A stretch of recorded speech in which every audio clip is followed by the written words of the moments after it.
Hello दोस्तों, the study bye Varun channel पर आपका स्वागत है।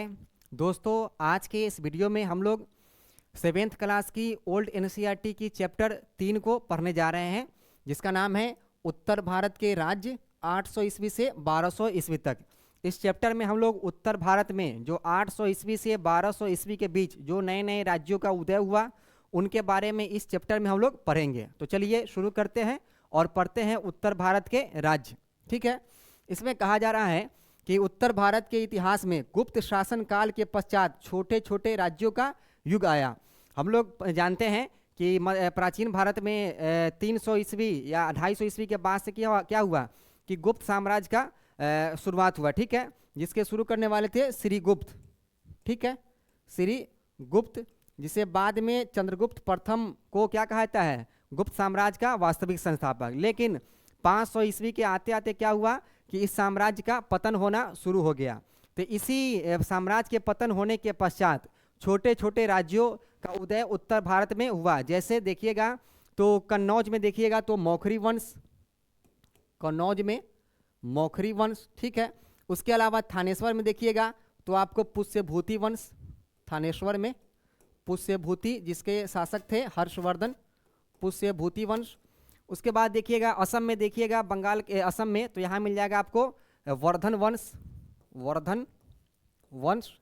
ठीक है, उसके अलावा देखिएगा तो बंगाल में गौर के क्षेत्र में गौर वंश, जो शशांक जिसका शासक था। ठीक है, ये सब। उसके अलावा वल्लभी में देखिएगा, गुजरात वल्लभी में क्या था, ये था मैत्रक वंश, मैत्रक वंश। इन छोटे छोटे राज्यों का क्या हुआ, उदय हुआ उत्तर भारत में गुप्त साम्राज्य के पतन होने के बाद। ठीक है, तो यहाँ पर वही कहा जा रहा है कि उत्तर भारत के इतिहास में गुप्त शासन काल के पश्चात छोटे छोटे राज्यों का युग आया। ठीक है, जिसमें ये सब राज्य छोटे छोटे स्तर पर नए नए राज्य का उदय हुआ। ठीक है, उसके बाद कहा जा रहा है समय समय पर हर्ष जैसे के शासकों ने अपना साम्राज्य स्थापित करने के प्रयत्न किए, किंतु ये प्रयत्न कदाचित ही सफल हुए।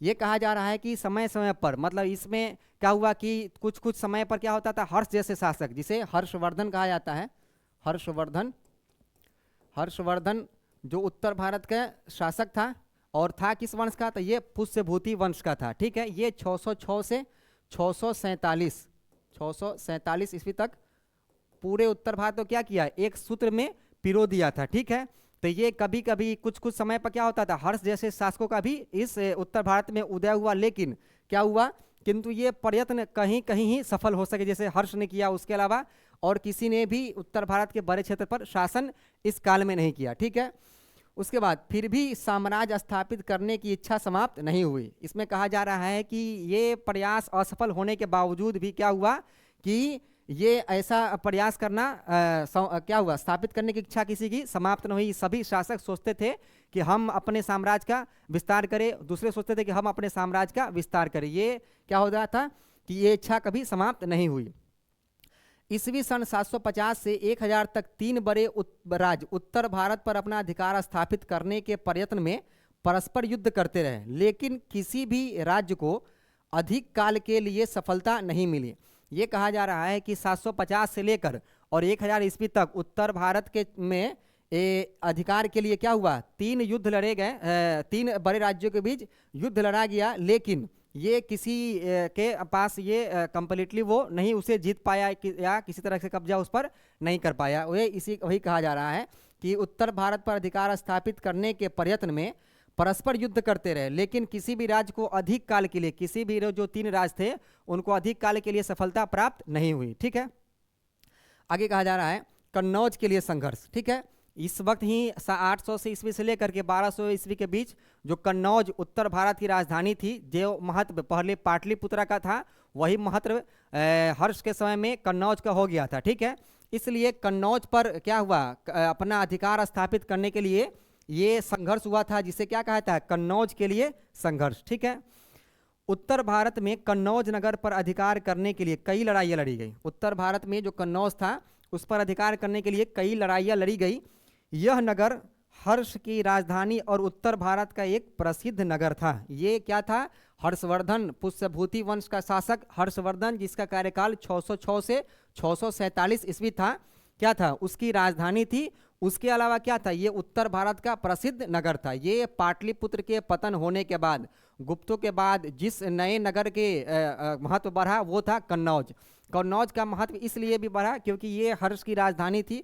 उसके अलावा ये गंगा के किनारे पड़ता था, इसलिए ये क्षेत्र जो था ये बहुत ही उपजाऊ क्षेत्र था, जिससे किसी भी राज्य के लिए क्या होता था, राजस्व का बहुत बढ़िया साधन था। ठीक है, उसके अलावा क्या था कि ये उत्तर और दक्षिण के जो व्यापार मार्ग था उसके रास्ते में ये पड़ता था, इसलिए कन्नौज क्या था, बहुत ही महत्वपूर्ण क्षेत्र था। इस पर सभी शासक क्या करते थे, अपना कब्जा स्थापित करना चाहते थे। ठीक है, आगे कह रहा है उत्तर भारत में इस नगर की बड़ी अच्छी स्थिति थी। ठीक है, क्योंकि जो इस नगर पर अधिकार कर लेता वह गंगा के मैदान पर क्या कर सकता था, अधिकार कर सकता था, और उसे वहां से क्या होता था, अच्छी आमदनी प्राप्त होती। ठीक है, तीन प्रमुख राज्य इस संघर्ष में लगे हुए थे और बारी बारी से उन्होंने कन्नौज पर अधिकार किया। इसमें जो थे तीन राज्य लगे हुए थे इस पर संघर्ष के लिए, और उन्होंने क्या किया, बारी बारी से इस क्षेत्र पर अधिकार किया, लेकिन कंटिन्यू कोई इस पर अधिकार नहीं कर पाया। ठीक है,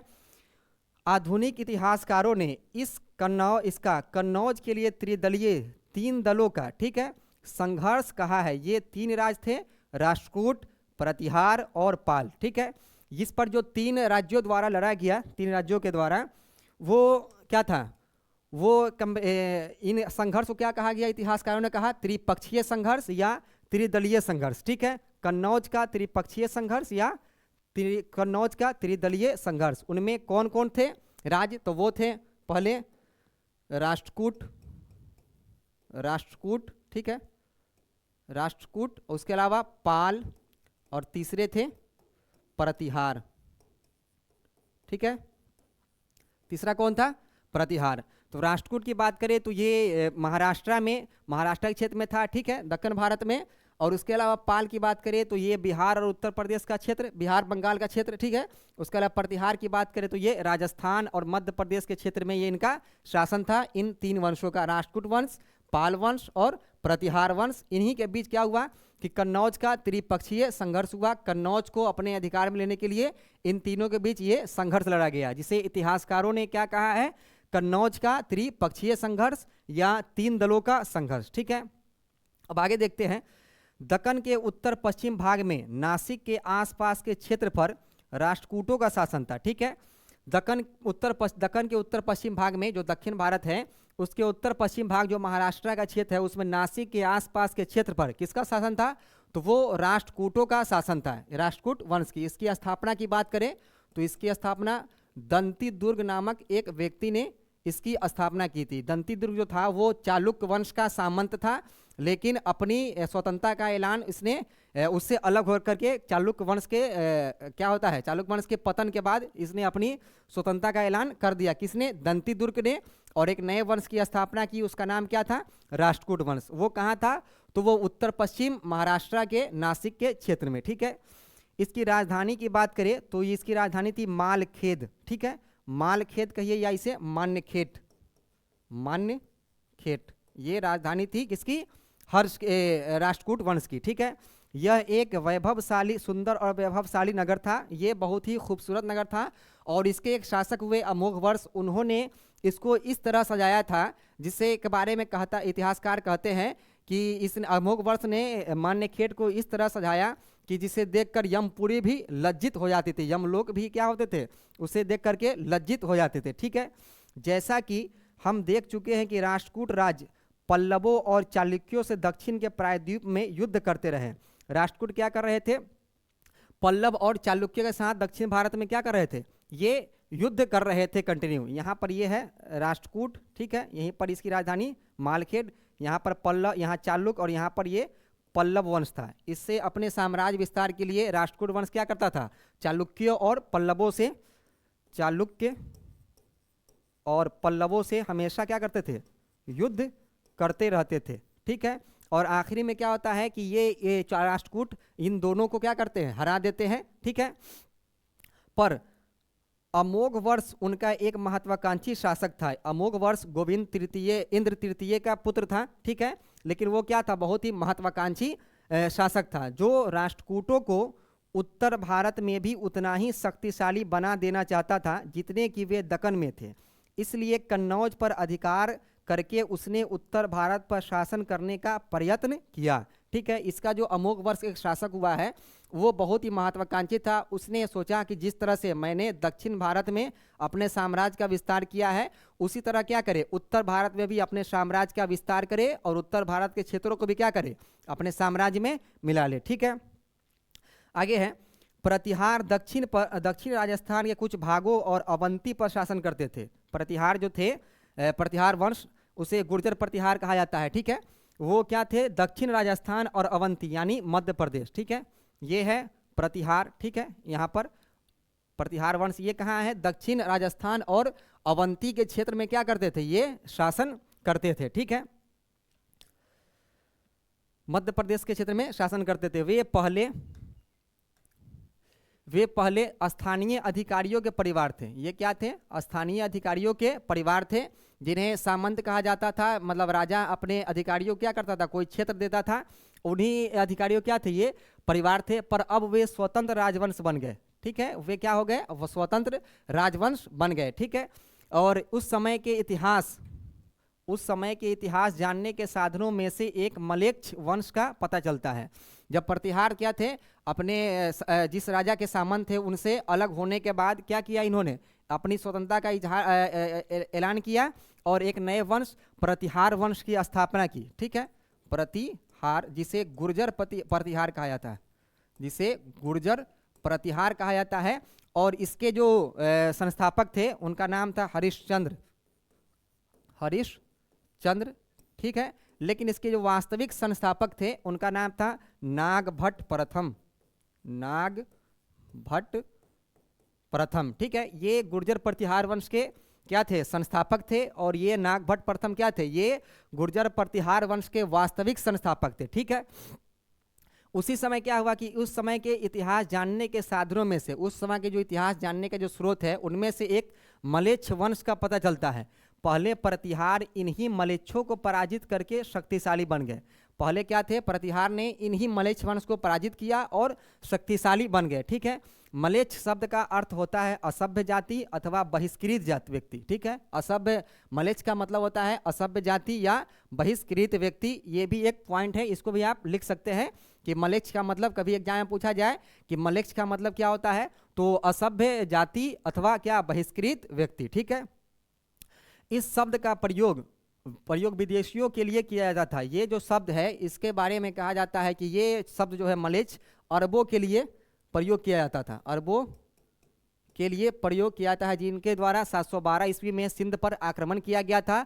और इन्हीं का मुकाबला करने के लिए एक जो नई वंश आया था अस्तित्व में, वो था गुर्जर प्रतिहार, जिन्होंने इनको ही क्या किया था, अरबों को ही हराया था। ठीक है, और एक बात और यहाँ पॉइंट का है कि इन्हीं शासकों की वजह से ही आप देखिएगा कि 712 ईस्वी में अरबों द्वारा क्या हुआ, भारत पर आक्रमण किया गया। लेकिन असल में जो साम्राज्य की स्थापना हुई वो 1206 ईस्वी में हुई। ठीक है, तो इसके बीच का डिफरेंस देखिएगा तो लगभग आपको 500 साल का डिफरेंस इसके बीच में आपको दिखाई देगा। और जो ये वक्त लगा इनको साम्राज्य स्थापित करने में तुर्कियों का, ठीक है, या मुस्लिमों का, तो ये 500 का जो साल लगा वो इन्हीं सब राजवंशों की वजह से इनको साम्राज्य स्थापित करने में क्या हुआ, वक्त लग गया 500 साल। ठीक है, तो ये क्या करते थे, यही लोग जो थे राजवंश जो थे, जैसे प्रतिहार वंश, इनसे हमेशा लड़ते रहते थे और उन्हीं के वजह से क्या हुआ, ये धीरे धीरे शक्तिशाली होते गए। ठीक है, हम निश्चित रूप से नहीं जानते कि इस प्रसंग में मलेच्छ किसको कहा गया है, ये कोई नहीं जानता। ठीक है, कि निश्चित रूप से कि मलेच्छ किसको कहा गया है, लेकिन अंदाजे के हिसाब से इस शब्द का प्रयोग अरब निवासियों के लिए किया गया। ठीक है, एक अंदाजे के हिसाब से क्या किया गया, अरब निवासियों के लिए इस शब्द का प्रयोग किया गया है। ठीक है, इस समय तक अरब निवासी सिंध प्रदेश को जीतकर उसमें बस गए थे। अरबों के साथ संघर्ष में सफलता प्राप्त करते प्रतिहार अपनी सेनाओं को पूर्व की ओर ले गए और उन्होंने 8वीं शताब्दी के अंत तक कन्नौज पर अधिकार कर लिया। ये क्या हुआ कि अरब तो थे, क्या सिंध जीत चुके थे, लेकिन इनसे लड़ते लड़ते प्रतिहार कहाँ बस बढ़ गए, दक्षिण भारत, दक्षिण राजस्थान और अवंती के क्षेत्र से लेकर कहाँ चले गए, ये पूरब की तरफ बढ़ गए, कन्नौज और उत्तर प्रदेश की तरफ ये बढ़ गए। ठीक है, और अंत में उन्होंने क्या किया, कन्नौज पर अधिकार कर लिया। ठीक है, ये है कन्नौज प्रतिहार वंश। और इन्हीं के जो नागभट्ट प्रथम है, इनको ही कहा जाता है मलेच्छों का नाशक, मलेच्छों का नाशक।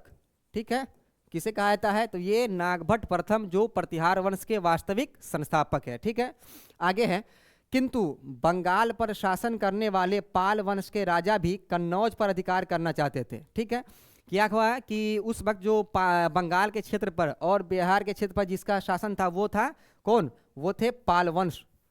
वो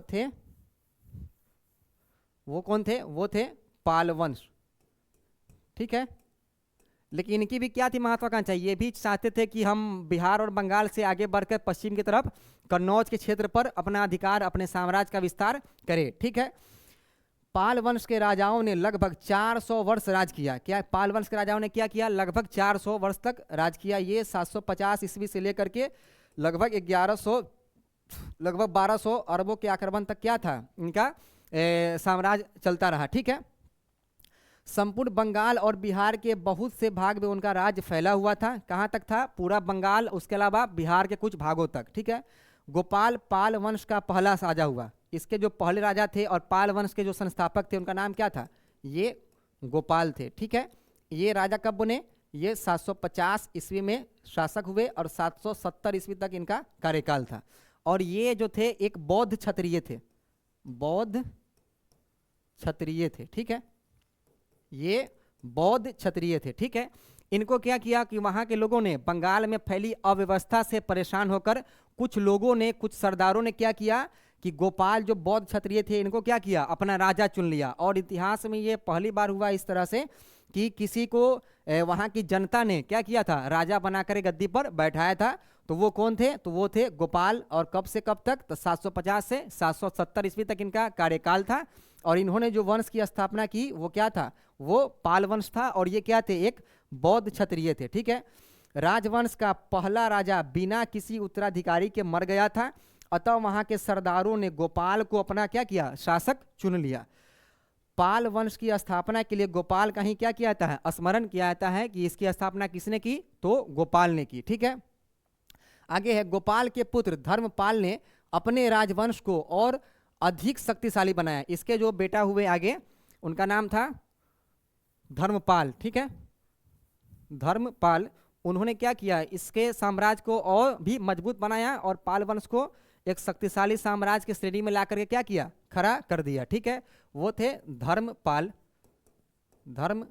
जिनके द्वारा ही देखिएगा इनका कार्यकाल, तो इनका काल है 770 से 810 ईस्वी तक। ठीक है, और इनके द्वारा ही किया गया था विक्रमशिला विश्वविद्यालय की स्थापना। विक्रमशिला विश्वविद्यालय की स्थापना की गई थी। ठीक है, यही है धर्मपाल जो 770 से 810 ईस्वी के बीच तक पाल वंश की गद्दी पर बैठे थे। और इन्होंने क्या किया? उस राजवंश को और भी शक्तिशाली बना दिया। अपने शासन के आरंभिक काल में वह राष्ट्रकूट राजा से पराजित हुआ। ठीक है, शुरुआत में क्या हुआ कि जो राष्ट्रकूट राजा थे ध्रुव, ठीक है, ध्रुव, उनसे क्या हुआ? ये पराजित हुए। ठीक है, और फिर भी उन्होंने अपनी सेना का संगठन किया और कन्नौज पर क्या कर दिया? आक्रमण कर दिया। इन्होंने, धर्मपाल ने क्या किया? इनसे हारने के बावजूद क्या किया कि कन्नौज पर आक्रमण कर दिया। ठीक है, कन्नौज पर आक्रमण कर दिया। ठीक है, उसके बाद फिर भी उसने संगठन किया, कन्नौज पर आक्रमण कर दिया। इस बार इसको क्या हुआ? सफलता मिली और इसने अपने संरक्षित शासक को कन्नौज की गद्दी पर बैठा दिया। इन्होंने क्या किया कि इंदिरा युद्ध को हराकर, वहाँ का जो शासक था कन्नौज का, आयुध वंश का, इंदिरा युद्ध को हटाकर क्या किया? चकरा युद्ध को कन्नौज की गद्दी पर बैठा दिया और अपने क्या उपाधि धारण की? उत्तरापथ स्वामिनी की उपाधि क्या की? धर्मपाल ने धारण की। उत्तरापथ का क्या था? ये स्वामी की उपाधि इन्होंने धारण की। ठीक है, तो इनको सफलता मिली कन्नौज पर। और उस वक्त जो प्रतिहार शासक था वो था वत्सराज, उसका नाम था वत्सराज। गुर्जर प्रतिहार शासक कौन था? वत्सराज। ठीक है, पाल शासकों ने कुछ तो शक्तिशाली सेना बनाकर अपनी शक्ति का संगठन किया, पर साथ ही उन्होंने पड़ोसी राज्यों से भी संधियां की। उदाहरण के लिए पाल वंश के राजा और तिब्बत के राजा के बीच एक मित्रता की संधि हुई। इन्होंने क्या किया कि शक्तिशाली तो सेना तैयार की, उसके साथ ही अपने पड़ोसियों से क्या किया, संधि की। उसके अलावा इन्होंने तिब्बत के साथ क्या किया, संधि की, तिब्बत के साथ संधि की। और एक बौद्ध भिक्षु दीपांकर को क्या किया था, दीपांकर को तिब्बत के शासक के दरबार में भेजा था, ठीक है, किन्होंने, तो धर्मपाल ने। इसके अतिरिक्त दक्षिण भारत के चोल शासकों की भांति पाल राजाओं ने भी दक्षिण पूर्व एशिया के व्यापार में अपनी रुचि दिखलाई। उन्होंने इस व्यापार में भाग लेने के लिए अपने व्यापारियों क्या किया, प्रोत्साहित किया। जिस तरह से चोल शासक जो दक्षिण भारत में दक्षिण पूर्व एशिया के साथ, जो इंडोनेशिया मलेशिया का इलाका है अभी, उसके साथ व्यापार करने के लिए भेजा, उसी तरह क्या किया, पाल शासकों ने भी अपने व्यापारियों को वहां से व्यापार करने के लिए प्रोत्साहित किया, ठीक है। किंतु पाल शासकों का कन्नौज पर बहुत अधिक समय तक अधिकार नहीं रहा। क्या हुआ कि पाल शासक का कन्नौज पर अधिक समय तक अधिकार नहीं रह सका और वत्सराज के हाथों धर्मपाल की क्या हो गई, पराजय हो गई, ठीक है। राजा भोज के शासन काल में प्रतिहारों ने अपनी खोई हुई शक्ति को फिर से प्राप्त कर लिया। जब राजा भोज प्रतिहारों के शासक हुए, जिसका नाम था मिहिर भोज के समय में क्या हुआ, प्रतिहारों ने अपनी शक्ति का क्या किया, अपनी शक्ति वापस प्राप्त कर ली और फिर से कन्नौज पर क्या किया, आक्रमण कर दिया। और उसने 836 से 882 ईस्वी तक राज किया। वह अपने समय का उत्तर भारत का सबसे अधिक प्रसिद्ध राजा था। वह एक शक्तिशाली योद्धा था और प्रतिहारों के लिए उसने कन्नौज पर फिर से अधिकार कर लिया। फिर भी जब भोज ने राष्ट्रकूट राज पर आक्रमण करना चाहा, तब प्रसिद्ध राष्ट्रकूट राजा ध्रुव ने उसको पराजित कर दिया, ठीक है। ये क्या हुआ कि मिहिर भोज जिसे कहा जाता है, वो क्या हुआ, प्रतिहार वंश का शासक हुआ और इसके द्वारा ही क्या किया गया, कन्नौज को फिर से जीत लिया गया। लेकिन बाद में राष्ट्रकूट राजा ध्रुव से इसकी क्या हो गई, पराजय हो गई। एक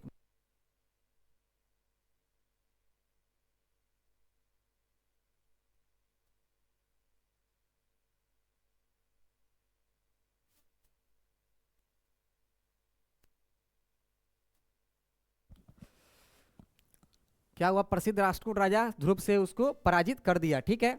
851 के लगभग एक अरब सौदागर सुलेमान ने भारत का हाल लिखा है। इस समय ही क्या हुआ कि एक अरब यात्री आया था, उसका नाम क्या था, सुलेमान, ठीक है। और इसने क्या किया कि भारत का अपने किताब में भारत के बारे में लिखा है, ठीक है। इस वर्णन में उसने जुजर के राजा का उल्लेख किया है, जो बड़ा शक्तिशाली था और एक वैभवशाली राज्य पर शासन करता था। उसने अपनी किताब में एक जुजर राजा का जिक्र किया है, जुजर राजा क्या किया है, उल्लेख किया है, जिसके बारे में कहा कि ये बहुत ही शक्तिशाली राजा था, ठीक है। इतिहासकारों का विश्वास है कि वह संभवतः जुजर गुजरात का अरबी नाम था। ये इतिहासकारों का कहना था कि जो जुजर है वो क्या था, किस क्षेत्र का असली नाम था, वो गुजरात के क्षेत्र का असली नाम था, ठीक है। और जिस राजा का सुलेमान ने उल्लेख किया है वह राजा कौन था, वो राजा भोज ही था। तो कभी एग्जाम में पूछे कि जुजर शासक किसे कहा गया है, तो वो राजा भोज को। और किस वंश के बारे में है, तो वो प्रतिहार वंश के बारे में है। किसने कहा, तो वो अरब यात्री सुलेमान ने कहा है, ठीक है। भोज अपनी साहित्यिक रुचि और वैष्णव धर्म के संरक्षण के लिए भी याद किया जाता है। भोज जो है अपनी साहित्यिक रुचि, जो इसके किताबों लिखने और विद्वानों के साथ रहने का जो इसकी रुचि थी, और उसके अलावा क्या था, इसने क्या किया, वैष्णव धर्म की, इसने वैष्णव धर्म को क्या किया, संरक्षण दिया और आदि वराह की उपाधि धारण की, आदि वराह की उपाधि धारण की, ठीक है।